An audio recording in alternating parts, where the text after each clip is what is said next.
This is Daily Armenia, CivilNet's daily news digest. Here's what's making headlines in Armenia today.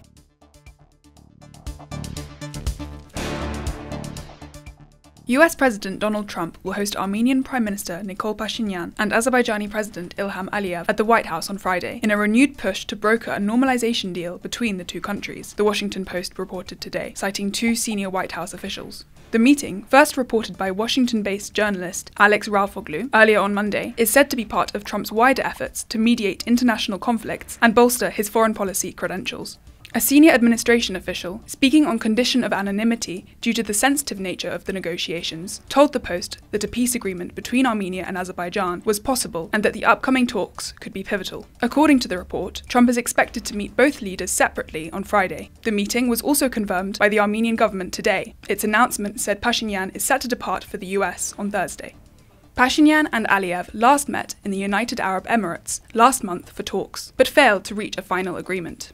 Earlier this year, officials from both sides had indicated that a draft deal had already been prepared. However, Azerbaijan has since demanded changes to Armenia's constitution, an amendment process that may not be feasible before next summer. Another major stumbling block is Baku's long-standing demand for a transit corridor through Armenia's southern Syunik region to connect mainland Azerbaijan with its Nakhichevan exclave. In June, Washington proposed a potential compromise that would have involved Armenia leasing the land to the US for 100 years. Prime Minister Pashinyan has publicly rejected the idea of ceding or leasing Armenia's internationally recognized territory, but has signaled openness to a Western presence on the route. He has floated the possibility of a private company managing the highway, with Armenia maintaining full legal sovereignty over the land. Armenia's Football Federation replaced the head coach of the national team today, parting ways with Dutchman John van Schip by mutual agreement after just 2 competitive matches and naming local manager Yeghishe Melikyan as his successor. "I had hoped to continue building with the Armenian national team, but I respect the federation's decision to go in a different direction," van Schip said in a statement. Melikyan, a former Armenian international and head coach of Punic FC since 2021, officially resigned from his club role earlier today after signing with the national team. During his tenure at Punic, he won 2 domestic championships and guided the club to 4 European campaigns, including a landmark run to the UEFA Conference League group stage 3 years ago. The 45-year-old has long been a fan favourite and widely viewed as the top candidate among those who believe the national team should be led by a homegrown coach. Talk of his appointment has circulated for years, especially among critics of foreign hires. His contract runs through the end of 2026.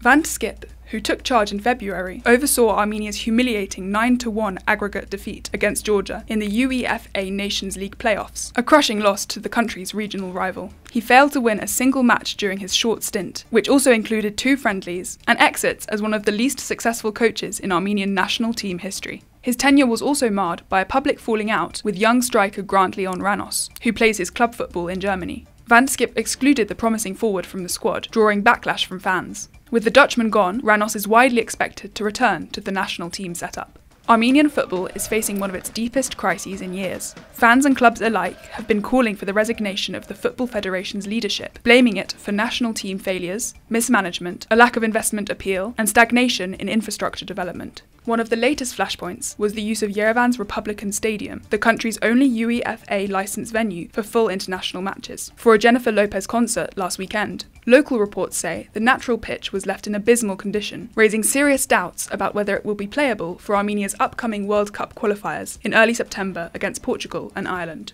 Those fixtures will be Melikyan's first test in charge, facing off against top-tier opposition.